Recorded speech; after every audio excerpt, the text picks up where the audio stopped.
Мен бүгін сіздерге 2022 жылғы шыққан «Глубокие воды» атты қызық фильм жайлы айтатын боламын. Ал сіздер арнаға жазылып лайк баса отырыңыздар. Бірінші сценада үйге асығып келе жатқан Вик Алленді көреміз. Ол үй алдында келіп киімдерін шеше бастайды. Оған Мелинда есімді әйелі көз тігіп қарап тұрады да ол жоғары баспалдақпен көтеріліп кетеді. Жоғарыда олардың қызы ойнап ән тыңдап отырады. Жатын бөлмеде Мелинда кешке киіп баратын киімдерін күйеуі Алленге көрсетіп, біреуін таңдап кешке көлікпен күйеуімен шығады.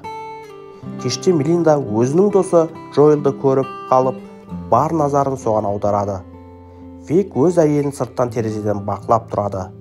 Мелинда күйеуін көріп қалады да тартынады. Сол сәтте Виктің жанына құрбысы Мэри келіп, әйелі жайлы айтып мазасыздандырады. Бірақ Вик олар еш қызықтырмайтынын айтып тастайды.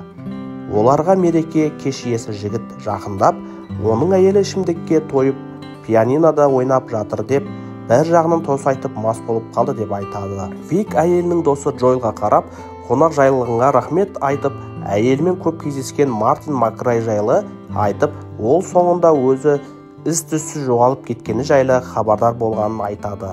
Нәтижесін өлтіргенін айтып қорқытады. Джоэл оны қалжың деп сенбей, Мелиндамен қоштаспай кетіп қалады.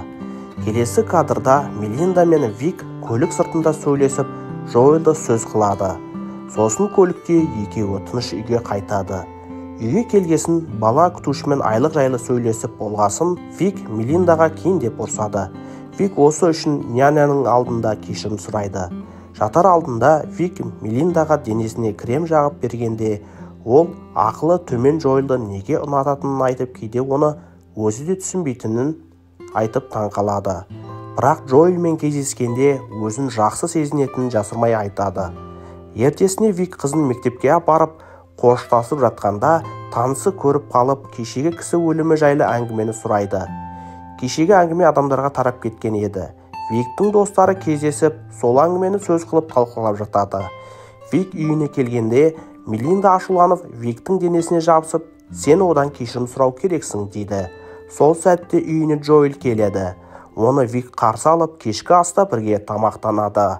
Джоэл қатты қорыққанын айтып, Нью-Мексикоға кететінін айтады.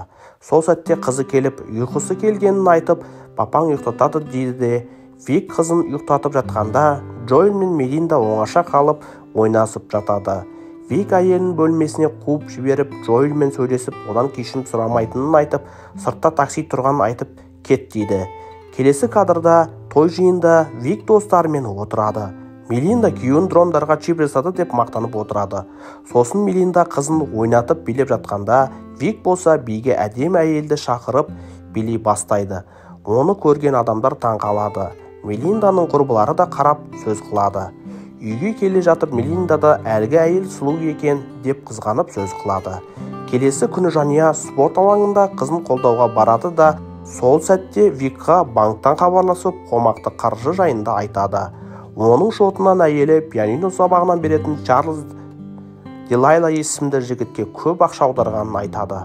Вик болса велигіне мініп сол жігітті тауып тез жетеді. Сол жерде Мелинда әлгі жігітке көңіл білдіріп қырындап отырады. Содан кейін Вик үйіне келіп, ваннада неге жүзігін тауып алады да, оны Мелинда қалдырған еді. Жаңалықтан жоғалып кеткен Мартин Мэггиннің денесі табылған жайлы айтып жатады. Вик әйелі мас болып тұрғанын көріп, жақын досының өлгенін хабар береді. Ертесіне Вик қызымен күшік асырап қалады. Жолда келе жатып, гүл ұстап бара жатқан Чарльзды көріп қалады. Үйге келсе әлгі гүлді үйінде көреді. Бір кезде Мелинда бөтелкені алып, үнсіз ашуланып кетіп қалады. Вик гүлді қоқысқа тастап жібереді. Вик Чарльз жүретін ресторанда достарымен кездесіп, Чарльзды пианиноны жақсы ойнайсың деп мақтайды. Келесі кадрда Мелинда Чарльзбен көлікте көңіл көтеріп отырады. Ертесіне Вик әйелінің жоқтығын көріп, жалғыз оянады. Сол сәтте Мелинда ішке кіргенде, Вик тұрып Мелиндаға ұрсады.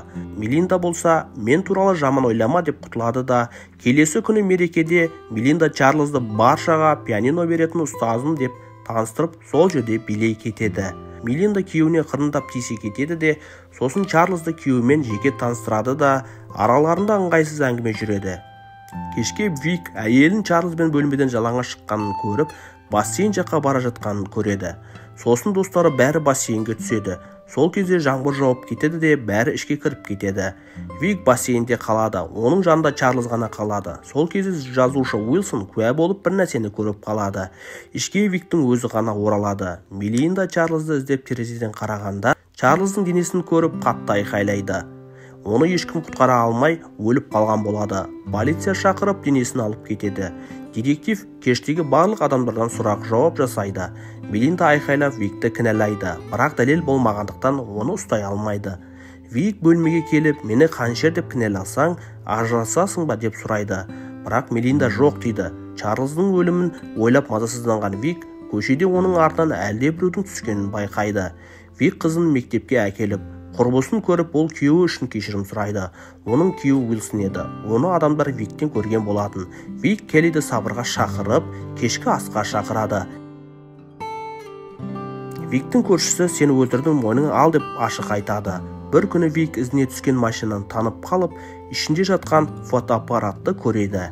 Сол жерде кафеде әйелі бір кісімен сөйлесіп отырған еді. Вик көршісі Уилсондарға барып түскі асын бұзып, көршісін аңдып жүргенін бетіне айтады.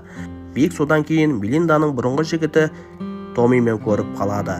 Кешкісін қызын ұйықтатып, Вик әйелінің біреумен сөйлесіп жатқанын тыңдап, оған жақсы көретінін айтқанын естейді. Бұрынғы жігіті Томи Викке келіп танысып, кешкі ас ішіп, әйелімен көңіл көтеріп, ішімдік ішеді.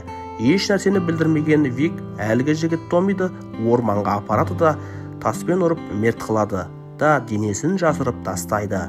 Бірнеше уақыт өткен соң, Вик әйелмен пикникте жүргенде, Вик әлгі жігіттің денесін жасырып жоқ қылу үшін барғанда, көршісі көріп қалып, оны полицияға айтуға бара жатқанда жол апатынан мерт болады. Сол күні Мелинда Виктің заттарының арасынан өлген жігіттің портменасы, яғни Томидің құжаттарын тауып алады. Сол сәтте Мелинда бар затын жинап, қызын алып, Виктен қашқысы келеді. Бірақ қызы көнбей, анасының заттарын бассейнге тастап жібереді. Мелинда бәрін білгесін күйеуіне көніп, Томидің портменасын жағып жібереді. Сосын кино басындағы кадр Вик великпен қайтып келгенде, баспалдақта Мелинда Викке қарап отырады да, бұрынғы жігіттің Томиді көрдім деп қарап отырады да, баспалдақпен көтеріліп кетеді. Бұл фильмді көргендеріңізге лайк басқандарыңызға рахмет.